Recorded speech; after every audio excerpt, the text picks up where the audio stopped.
화해와 화목의 시간입니다. 우리 옆사람과 인사 나누도록 하겠습니다. 주님의 이름으로 사랑합니다.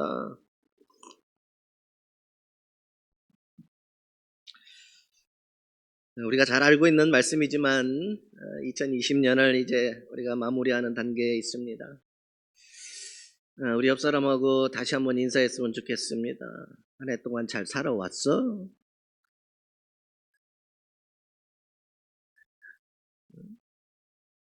잘 알고 있는 말씀이지만 이 말씀을 통하여서 우리 신앙에게 주시는 인생, 또 하나님의 선하신 계획, 그리고 우리는 그럼에도 불구하고 하나님이 말씀하셨으면 우리 삶에 그대로 이루어질 것을 믿는 믿음으로 살아가야 될 줄 믿습니다. 그 믿음이 우리의 인생의 들녘에서 때때마다 하나님께서 우리의 인생을 인도하시고 복을 내리워 주시는 그러한 삶이 될 줄 믿습니다. 그리스도인들은 어떻게 삶을 가치 있게 살 수 있을까?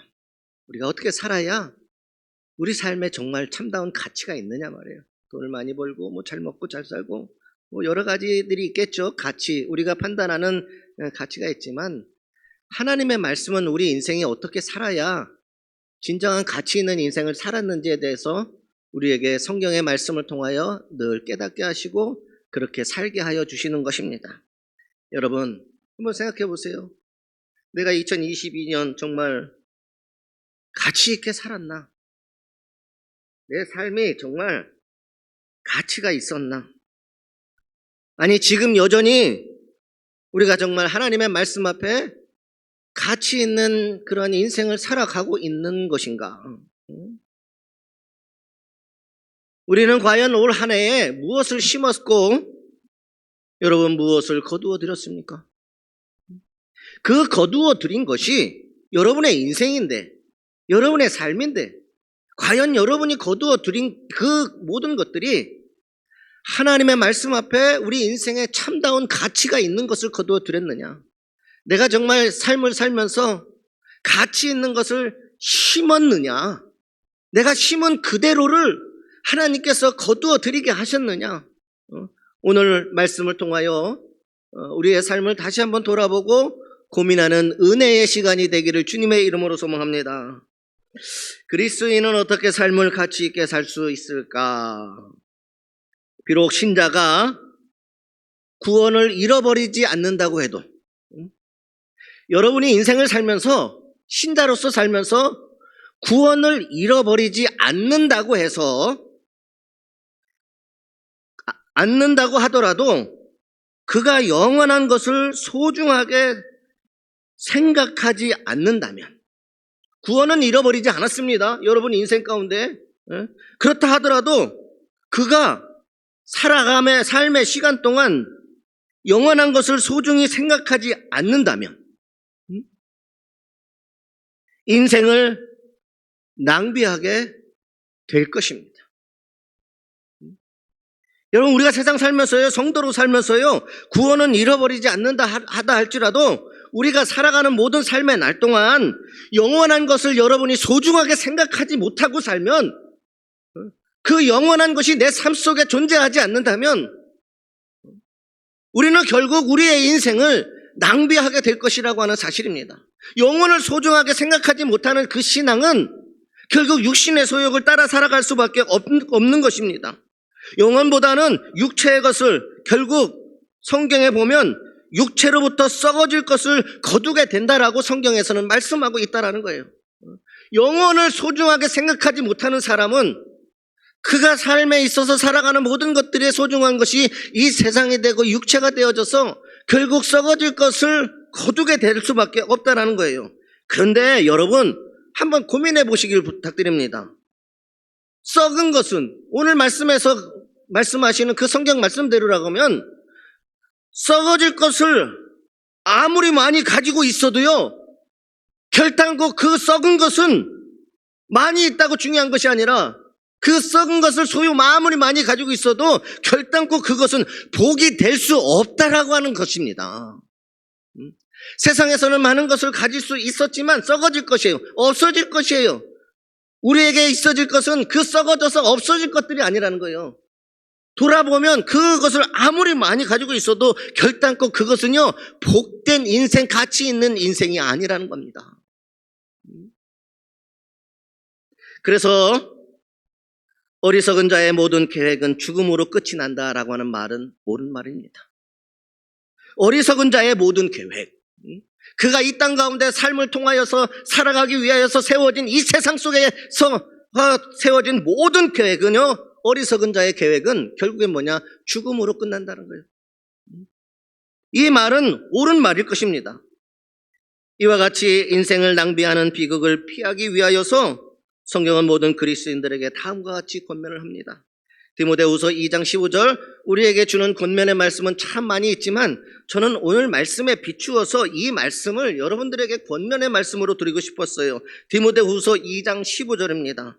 내가 진리의 말씀을 옳게 분별하며, 내가 우리에게 주신 하나님의 생명의 말씀을 옳게 분별하는 거예요. 이 세상 살아가는 동안에 분별하며 부끄러울 것이 없는 일꾼으로 인정된 자로, 부끄러울 것이 없는 일꾼으로 인정된 자로 자신을 하나님 앞에 드리기를 힘쓰라. 내 자신을 하나님 앞에 드리기를 힘쓰라. 이것이요, 영혼을 소중하게 생각하고 살아가는 그리스도인들의 삶이에요. 썩어져갈 것들에 내 삶의 모든 것을 헌신하고 그렇게 살아가는 것이 아니라 정말 우리에게 주신 생명의 말씀, 진리의 말씀, 살리시는 말씀, 영생의 말씀, 그 말씀을 옳게 우리가 이 세상에서 분별하여서 부끄러울 것 없는 하나님의 앞에 언제든지 내 삶이, 내가 살아온 길이 부끄러운 것이 없는 주의 일꾼으로서 인정되면서 자신을 하나님 앞에 드리기를 힘쓰는 인생이 되라. 여러분, 모든 신자는 다 하나님의 자녀입니다. 맞습니까? 모든 신자는 다 하나님의 자녀예요. 여기까지는 우리가 잘 알아요. 그런데 여러분, 우리가 생각하지 못하는 한 가지가 뭐냐? 모든 신자는 다 하나님의 자녀입니다. 아멘입니다. 그러나 모두가 다 제자는 아니라는 사실이에요. 하나님의 자녀인 것은 맞습니다.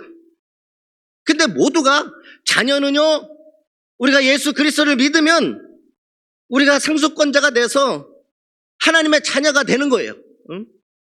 근데 자녀가 된 우리가 여러분 인생의 삶에 가치 있는 것에 대해서 이야기할 때 자녀는 될 수 있지만 모두가 다 제자는 아니라고 하는 사실입니다. 자녀는 하나님이 인정해서 되어지는 것이고 제자는 하나님의 말씀대로 살아내는 우리의 인생인 거예요. 인생. 모두가 다 제자 아니라는 사실이에요. 우리 모두가 다 하늘을, 영원한 것을 소중하게 여기면서 우리의 인생을 허비하는 인생이 되지 않게 살아가고 있습니까? 자신을 하나님 앞에 온전히 드리고 있습니까? 결국 언젠가는 다 썩어서 없어질 그것들에 내 삶의 소중한 시간을 바치고 있지는 않습니까? 영혼을 위하여서, 주님을 위하여서, 믿음과 신앙을 위하여서, 영생의 축복을 위하여서 오늘 내 삶의 진정한 가치를 위하여 살고는 있지 않습니까?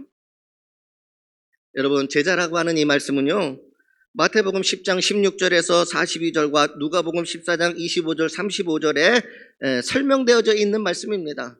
우리가 똑같이 예수를 믿어도 누구는 제자로 삶을 살아갑니다. 그러나 누구는 무리로 살아가요. 근데 무리와 제자는 똑같이 예수님을 따라갔어요. 무리는 무엇인가 받기 위해서, 나도 치료받기, 내 병 치료받기 위해서 뭔가 기적을 바라는 신앙인들이 무리였어요.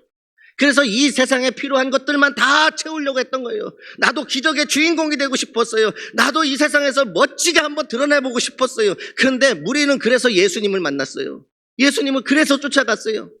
제자는요, 그래서 예수님 쫓아가지 않았습니다. 예수님이 누구인지 알기에 모든 세상의 것들을 다 내려놓고 오직 예수님만 따라갔던 사람들이 제자라고 하는 사실이에요.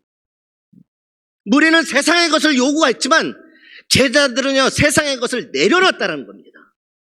그리고 예수님께서 오늘 우리에게 가르쳐 주신 생명의 그 말씀, 영원한 것을 소중하게 여기며 썩어질 것이 아니라 영원한 것을 얻기 위해서 오늘 우리가 그리스도인으로 가치 있는 삶을 살아냈다라고 하는 사실입니다. 제자가 된다라고 하는 것은 안락과 세상적인 든든함을 포기하는 것을 의미합니다. 세상에서 지질이 못 사는 인생 되라는 이야기가 아니에요. 이것이 하나님의 말씀이고 이것이 영혼의 소중한 것이라면 세상의 안락함과 세상의 든든함도 내가 내려놓을 수 있는 믿음과 신앙으로 살아가는 거예요. 영원함을 선택해서 그러한 것들을 내려놓고 포기하는 것이 제자라고 하는 거예요. 제자.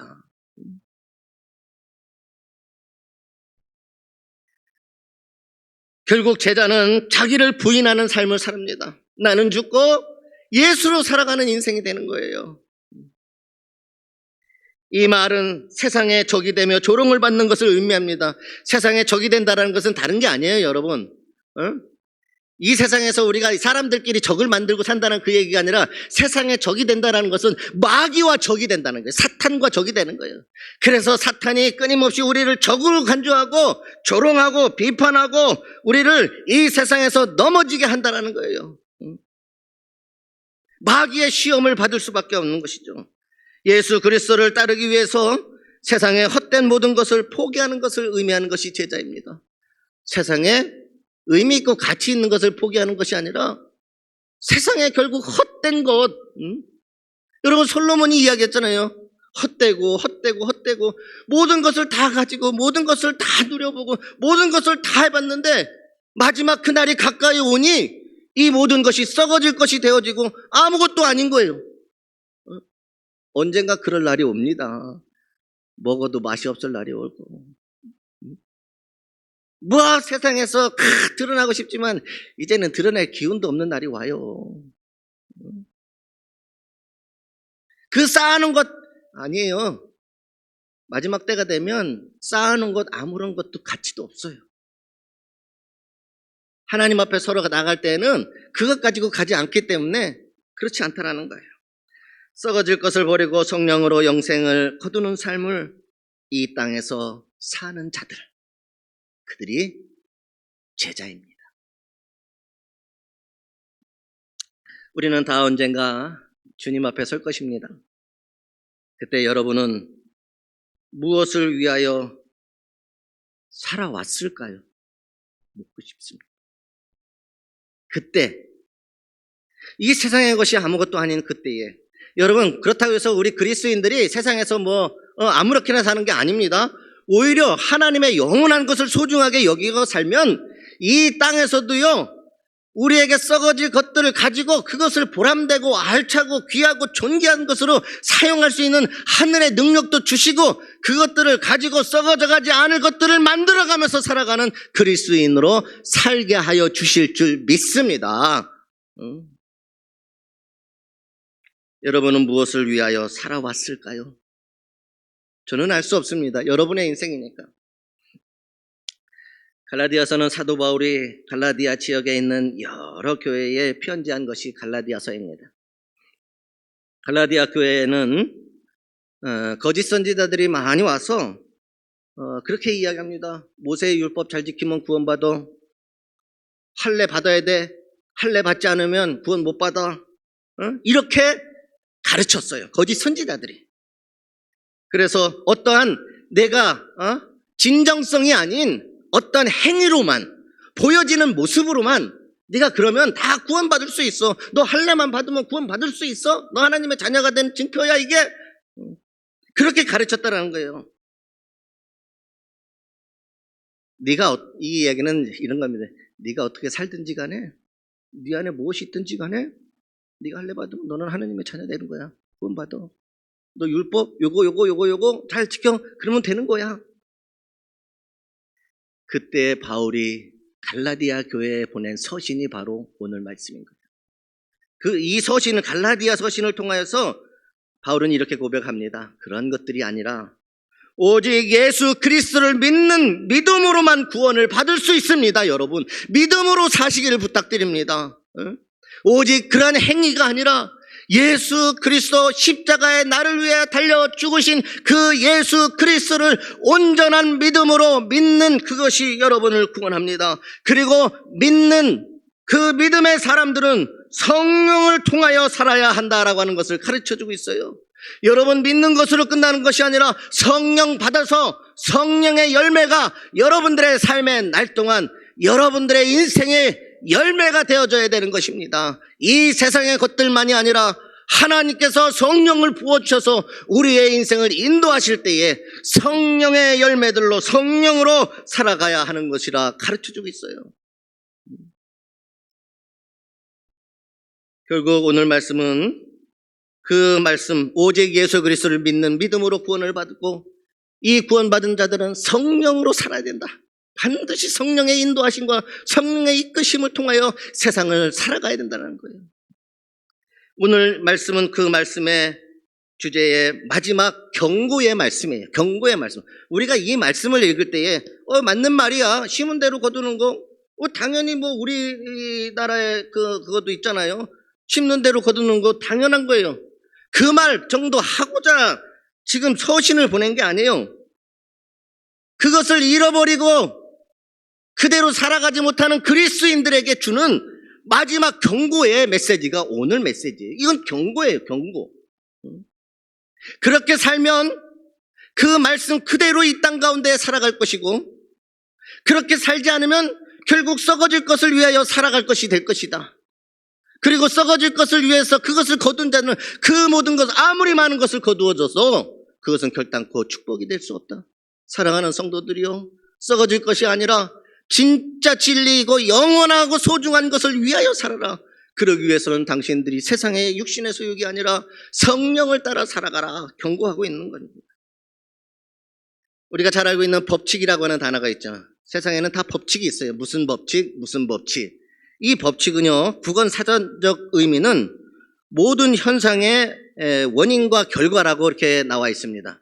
모든 일들이 일어날 때에는 모든 현상들은 그 원인과 결과가 있다는 거예요. 그게 법칙이라는 거예요. 그 법칙 안에서 그 원인이 있고 그 결과가 있다는 거예요. 이렇게 하면 당연히 이런 거예요. 사과나무를 심었는데 사과가 열리는 것이 원인과 결과예요. 사과나무를 심고 하나님, 올해는 사과보다 배가 더 잘 팔릴 것 같으니까 올해는 제가 사과를 심었지만 배 열리게 해달라. 이거는 법칙이 안 맞는 거라는 거예요. 근데 우리가 그렇게 사는 경우가 너무 많아요. 더 나아가서 사물과 사물 사이에 내재하는 보편적이며 필연적인 규칙이라고 설명을 합니다. 여러분, 우리 신앙에도요, 보편적이며 필연적인 규칙이 있습니다.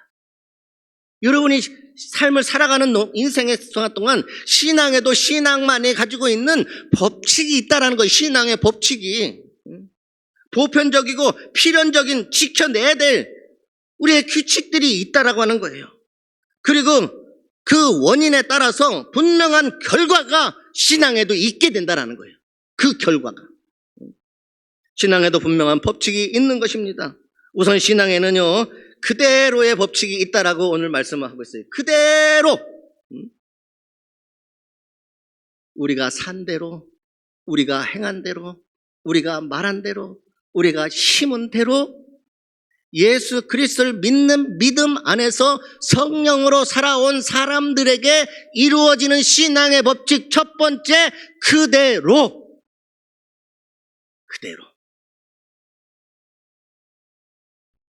그래서 7절 말씀에 이렇게 시작합니다. 스스로 속이지 말라. 스스로 속이지 말라. 하나님은 업신여김을 받지 아니하시나니 사람이 무엇으로 심든지 그대로.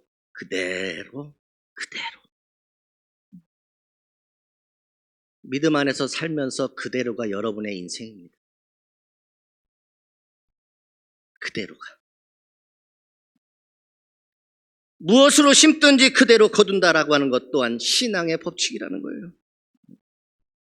그러면서 8절에서는요, 이렇게 나아갑니다. 자기 육체를 위하여 심는 자는 육체로부터 썩어질 것을 거두고 성령을 위하여 심는 자는 성령으로부터 영생을 거두리라. 신앙생활, 믿음생활 열심히 하지 않고 세상 것만 좋은 줄 알고 세상의 욕심 따라 살아가는 사람은 결국 썩어질 것을 얻게 되고, 하나님을 위하여 믿음 안에서 성령을 쫓아 하나님의 뜻대로 살아간 사람은 하나님께서 그 인생에 예배하신 영생의 축복을 얻게 된다라고 하는 것입니다. 자신이 어떻게 신앙생활을 했느냐에 따라서 결과를 얻게 된다라고 하는 것입니다. 자신이 뿌린 대로 그대로 거둔다는 것이지요. 그러므로 성도는 항상 썩어질 것이 아니라 영생의 일에 최선을 다하는 자들이 될 때에 여러분의 기도와 여러분의 가정과 여러분의 자녀들의 인생이 하나님이 약속해 주신 그 축복이 그대로 다 이루어질 줄 믿습니다. 내가 그렇게 살아야 그대로 되어진다는 게 신앙 법칙인 거예요. 그렇게 살지 않고 그대로 된다라고 하는 것은 말이 되지 않아요. 여러분, 평양 산정현교회 주기철 목사님이 시무하시던 이 산정현교회, 결국 그곳에서 주기철 목사님 순교를 하시게 되어집니다. 저는 오늘 주기철 목사님 이야기를 하려는 게 아니에요. 주기철 목사님 교회에 유계존 장로님이라고 하는 분이 계셨어요. 유계존 장로님. 이분이 어떤 삶을 살았냐면, 예수 믿기 전에는요, 평양에 아주 유명한 깡패였어요. 깡패. 예수 믿기 전에는, 혹시 우리 중에도 있나요? 양양의 유명한, 예수 믿기 전에는 정말 주먹을 쓰면서 평양 그 시내에서 유명한 그런 깡패였다라는 거예요. 그러면서 그 시내, 이 평양에 이제 복음을 전하러 온 마페 선교사를, 저 사람은 이제 이상한 헛소리 하니까 내가 갔다가 막 때려 잡아서 죽여버려야지, 뭐 그러면서 그를 잡아다 이제 그러려고 했을 때에 그 순간에 하나님의 은혜에 사로잡혀 큰 감동을 받는 하나님의 역사가 이 유계존 장로님에게 임하게 된 거예요. 그 순간에. 하나님만이 하실 수 있는 거죠. 사람이 하는 것이 아니에요. 그 순간에 그 선교사를 이제 끝을 내려고 했을 그 순간에 깡패들 데려다가 다 때려 부시고 다 하려고 하는 그 순간에 하나님이 그의 손을 잡으시고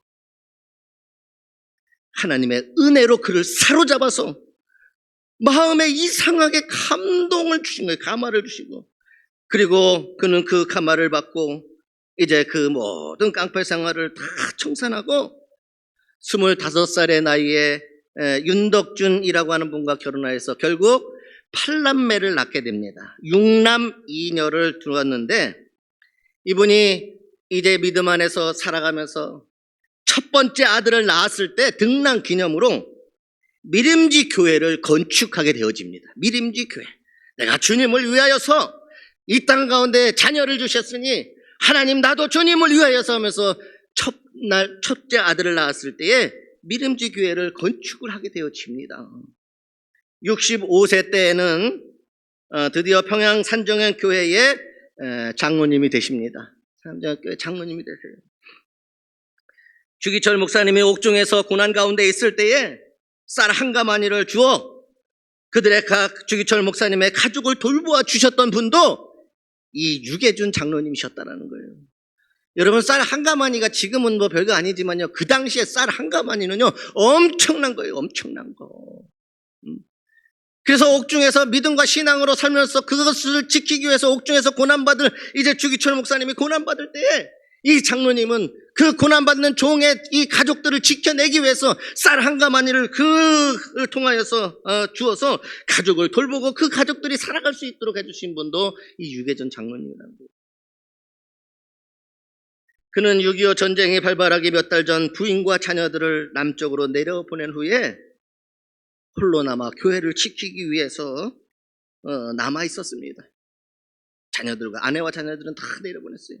그리고 교회를 지키기 위해서 홀로 남아있는 이 유계정 장로님은 이 산정현 교회를 가만히 공장으로 쓸 테니까 내놓아라고 했던 공산정권 요구에 성도들의 헌금으로 세운 교회를 공장으로 사용할 수 없다고 당당히 맞서다가 결국 순교하게 되어집니다. 그런 순교당하기까지 믿음이 있고 충성이 있고 헌신하는, 하나님을 경외하는 그러한 생을 일관하며 살았던 분이 이 유계준 장로님이에요. 유계준 장로님은 주기철 목사님과 함께 일사가구의 신앙, 여러분 잘 알고 있는 거예요. 일사가구의 신앙으로 마지막 순간까지 부인 윤덕준 권사님과 함께 이남육녀를 신앙과 믿음과 생명의 하나님의 말씀으로 그들을 양육해냈습니다. 세상적인 방법이 아니라, 잘 먹고 잘 사는 그런 것이 아니라 하나님의 말씀에 온전히 일사가구의 신앙으로, 자녀들을 믿음으로, 신앙으로 그대로 자녀들이 이 세상에 비치고 소금이 되도록 하나님의 말씀에 순종하며 살아갈 수 있도록 어려서부터 그 자녀들을 그렇게 양육했다라고 하는 거예요. 본인들은 먼저 마지막 순간까지 자신들이 가지고 있었던 영원히 소중한 것을 지키기 위하여 그는 순교의 자리까지 나아갔던 것입니다. 그리고 그 영원한 소중한 것을 위하여서 그 자녀들도 그대로 살아갈 수 있도록 믿음으로, 신앙으로, 생명의 말씀으로 그렇게 가르치고 양육했어요. 그리고 그 자녀들은 부모의 유지를 따라서 정말 믿음과 신앙과 생명의 하나님의 말씀 그대로 살아서 이 세상에 유익한 사람들로 하나님에게 영광을 돌리는 인생을 살게 해달라고 그랬는데, 정말 그들의 인생 가운데에 그대로 이루어지는 역사가 되었어요. 후대에 보니까, 시간이 지나고 보니까 이 유계준 장로님은 순교로서 하나님의 나라의 천상에서 받을 복도 있었지만 그 자녀들이 믿음 안에서 그렇게 그 신앙을 지키며 하나님의 말씀을 그대로, 그래서 하나님 영광을 위해서 사니까 그들이 받은 축복이 어느 정도였냐면, 첫째 유기원, 미국에서 의학 박사가 돼서 유명한 의사가 됐습니다. 우리는 의사 정도는 안 놀라는 것 같아요. 뭐를 해야 놀랄지 난 그것 좀 연구했으면 좋겠어요. 우리 교회는 돈 얘기해도 전혀 놀라지도 않아요. 대단한 겁니다. 이 장남이요, 여러분 그 당시에요, 한국 사람이 미국에 가서 의학 박사 받는다는 건요 쉽지 않아요. 여기 미국 가서 의학 박사 받아보신 분 손 들지 마세요. 어려운 거예요. 지금도 어려워요. 그런데 정말 그들이 그것을 하나님께서 그들이 살아온 그대로를 이루어 지시는 거예요. 그래서 세상의 빛과 소금의 역할로 그들이 누군가에게 헌신하고 봉사하고 부모님들이 살았던 그 말씀대로 생명을 지켰던 약속대로 하나님은 그들의 인생에 그대로 되게 하셨다는 거예요. 첫째가 의학 박사, 둘째가 부산대학교 의학 교수예요. 의과 교수가 됐어요. 셋째 유기선도 의학 박사이고 법률가가 됐어요. 유시천 넷째 전 서울대 학장 총장이 됐었다라는 거예요. 서울대학교 총장. 보세요, 안 놀라는 거. 서울대학교 총장이면 그 당대의 최고의. 여러분 자녀가요 대학교 교수만 됐어도요, 여러분 어깨 딱딱 펴고 양양 땅에서 안 할 것 같아요? 물론 이 모든 것을 유계준 장로님은 보지 못했습니다. 순교하셨기. 그의 육신의 눈으로는 볼 수 없지만 믿음으로 살아간 것을 하나님의 눈으로 그 자녀들을 하나님께서 돌봐주셨음을 믿으시기를 주님의 이름으로 소망합니다. 다섯째, 유기진 미국 시카고에서 외과 의사로 지금 일하고 있어요. 여섯째, 미국 일리노이주에서 의사가 돼. 거기다 의사, 법학대학교 총장, 장녀였던 6.25. 일곱째, 용산에 있는 성 누가병원, 그 누가병원을 세우고 원장으로 있었어요. 차녀였던 유기숙 약학사가 되어서 전 숭실대 총장을 지냈어요. 여러분, 이분은요 전 국무총리를 지낸 이한빈 박사의 부인이기도 유명합니다. 이렇게 유 장로님의 후손이 모두 제가 쭉 보니까 오늘 살아있는 106명 정도가 되는데, 장로님은 고인이 되셨지만 106명 정도 되는데 모두가요 잘 되어지고 큰 사람이 되었고 신앙과 삶의 모범이 되어져서 이 땅에 그리스도의 영광을 올려드리며 살아가는 그러한 가문으로 하나님께서 그들이 산 그대로 그대로 이루어 주셨습니다. 여러분, 우리는 이런 것을 붙잡는 거예요. 세상에 썩어질 것을 붙잡고, 여러분, 썩어질 것은요 반드시 거기에 문제가 생기고 그것이 옳게 가는 경우가 많지는 않아요.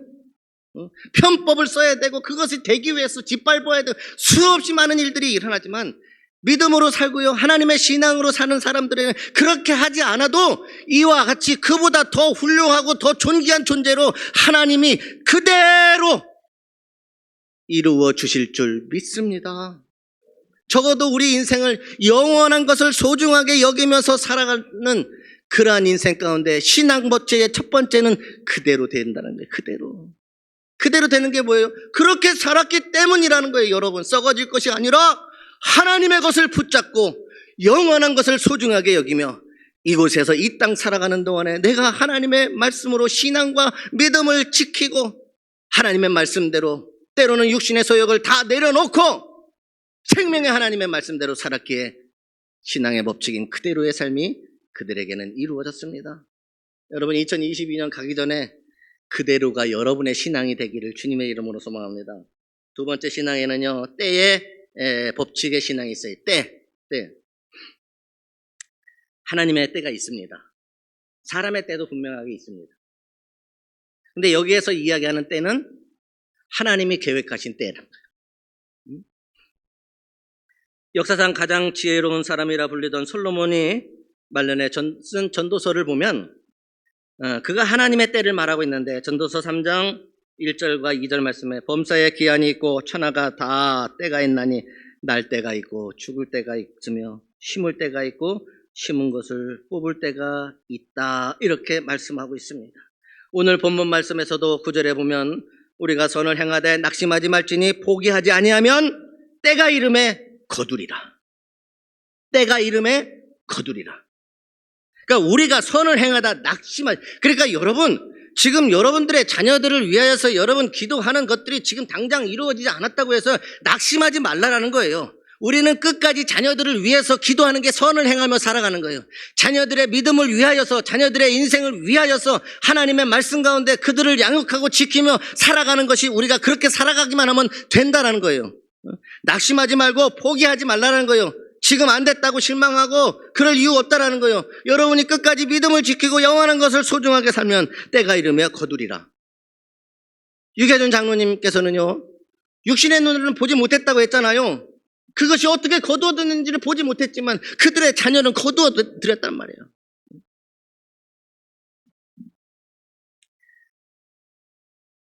적절한 때에 대해서 사람들은 잘 알지 못합니다. 사람들에게도 적절한 때가 있어요. 내가 기도해서 몇 날 며칠 날 그게 뭐 사업이 이렇게 돼야 되는데, 그게 딱 되면 그게 사람들 생각할 때 적절한 때라고 생각해요.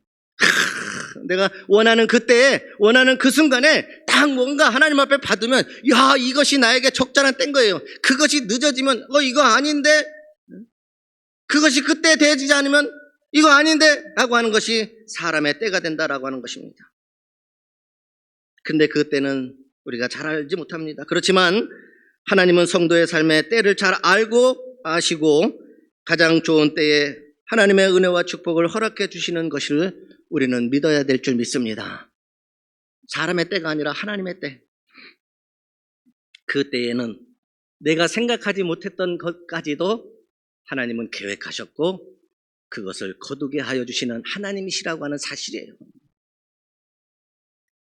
우리가 잘 알고 있는 요셉, 뭐 말할 것도 없죠.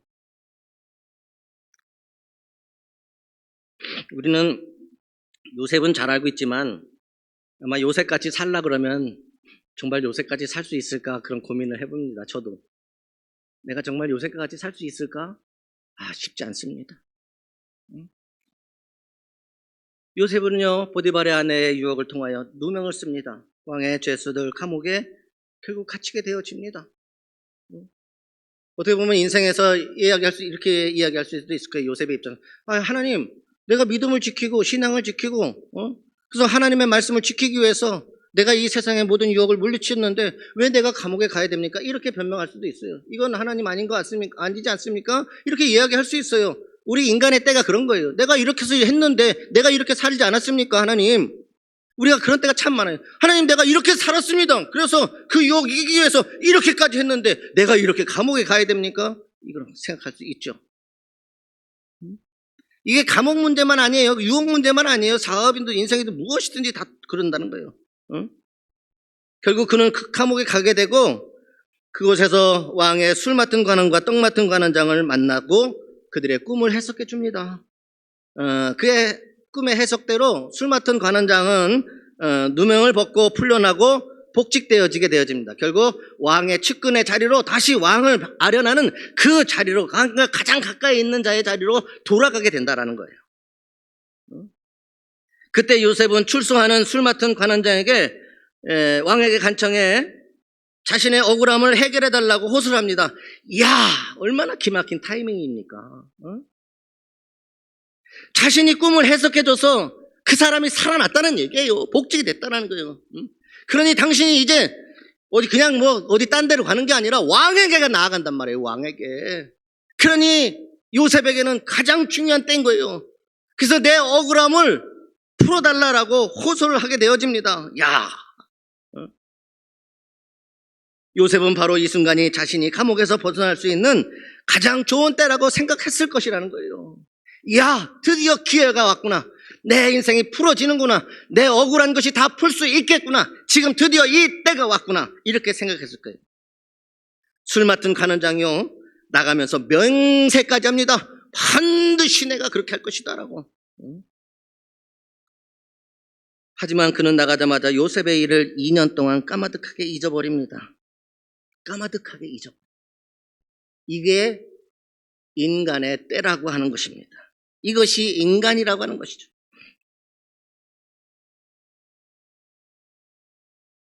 그러나 이것 또한 하나님의 섭리였어요. 우리가 생각했을 그 때가 아니라, 요셉이 좋아할 그 때가 아니라, 이것 또한 그가 까마득해 잊어버린 그 시간이 하나님의 섭리한 때였다는 거예요. 하나님은 가장 좋은 때를 아셨던 것입니다. 여러분 한번 생각해 보세요. 요셉이 억울함을 풀고 그 감옥에서 이제 출소했다고 생각해 보세요. 그렇다면 요셉은 총리가 될 수 없습니다. 그렇다고 해서 요셉이 다시 보디발의 집에 들어갈까요? 그가 쫓겨나고 억울하게 감옥에 들어가야 되는 게 누구 때문인데, 그곳에 가면은 그 편하게 다시 그랬구나, 네가 억울했구나 이렇게 할까요? 받아줄까요? 아닙니다. 그렇다고 지금 이렇게 출소하고 나서 이제 고향인 아버지 집으로 돌아갈 수 있겠구나 해가지고 돌아간다면 거기에서 기쁘다 잘했다 이렇게 할 수 있을까요? 요셉은요, 만약 그때 자신이 생각했던 그 좋은 때에 그것이 이루어졌다면 요셉의 인생은 완전히 달라졌을 거라는 거예요. 그는 총리가 될 수 없었고 이스라엘을 살려내는 그런 일들을 할 수가 없었죠. 하나님은 요셉이 애굽의 총리로 설 수 있는 때를 아셨던 것입니다. 이것은 뭐냐?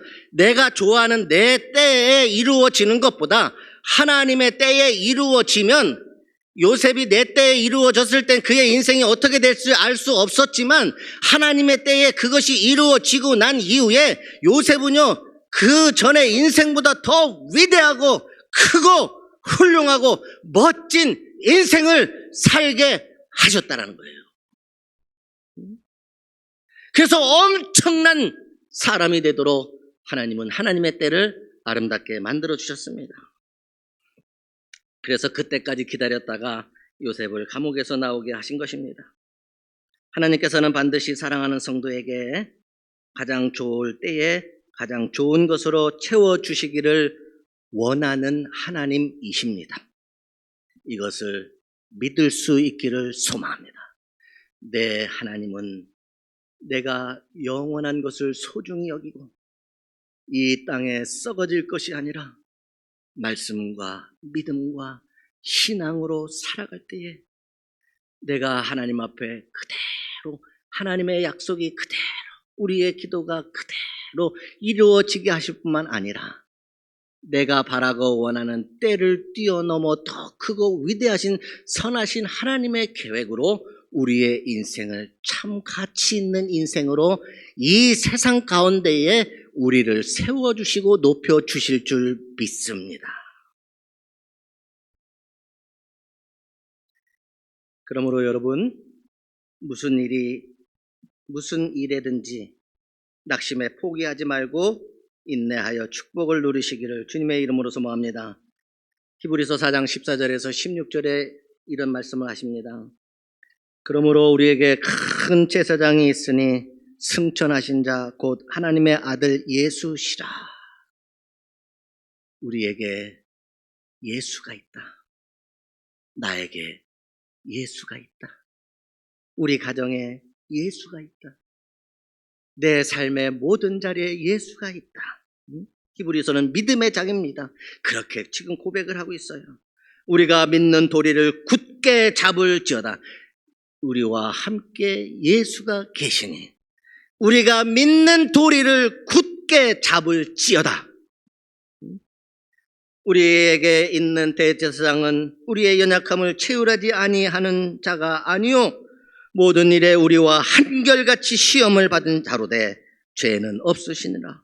우리와 같이 되셨다. 그러므로 우리가 긍휼하심을 받고 때를 따라 돕는 은혜를 얻기 위하여 하나님의 긍휼하심을 받고 때를 따라 돕는 하나님의 은혜, 우리의 때를 뛰어넘어 하나님이 때를 따라 돕는 그 은혜를 얻기 위하여 은혜의 보좌 앞에 담대히 나아갈 것이니라. 은혜의 보좌 앞에 담대히 나아갈 것이니라. 이 은혜의 보좌가 어디입니까? 이 예배당만을 이야기하는 것이 아닙니다. 은혜의 보좌는 하나님이 통치하시고 하나님이 다스리시고 하나님이 말씀하시고 하나님의 말씀이 이루어지고 하나님의 말씀대로 살아가는 그 자리라는 거예요. 거기가 은혜의 보좌라는 거예요. 하나님이 우리에게 은혜를 주시는 그 보좌, 우리의 가정, 내 삶의 자리, 내가 어느 곳에 있든지 간에 하나님의 말씀대로 영원한 것을 사모하며 예수 그리스도를 믿는 믿음으로 살고 성령의 은혜를 통하여 살아가는 그 자리, 그 은혜의 보좌로 나아가라. 그랬을 때에 하나님의 긍휼하심을 받고 때를 따라 돕는 하나님의 은혜가 여러분들에게 있게 되어질 줄 믿습니다. 그러니 여러분 이 세상 그 어디든지 간에 여러분의 삶의 자리가 은혜의 보좌로 나아가는 자리가 되어야 된다는 거예요. 은혜의 보좌로 나아간 그 자리가 가정이 되면 그 가정이 축복을 받고, 은혜로 보좌로 나아가는 자리가 사업이면 사업의 축복을 받고, 은혜로 보좌로 나아가는 자리가 여러분의 자녀들의 인생이면 여러분의 자녀들의 인생이 그대로 때를 따라 이루어지게 거두는 인생이 되어질 줄 믿습니다. 그 모든 은혜가 저와 여러분들에게 이루어지기를 2022년뿐만 아니라 여러분의 일생의 날 동안 그대로 때를 따라 돕는 은혜가 끊어지지 않는 저와 여러분들 되시기를 주님의 이름으로 소망합니다. 기도하겠습니다.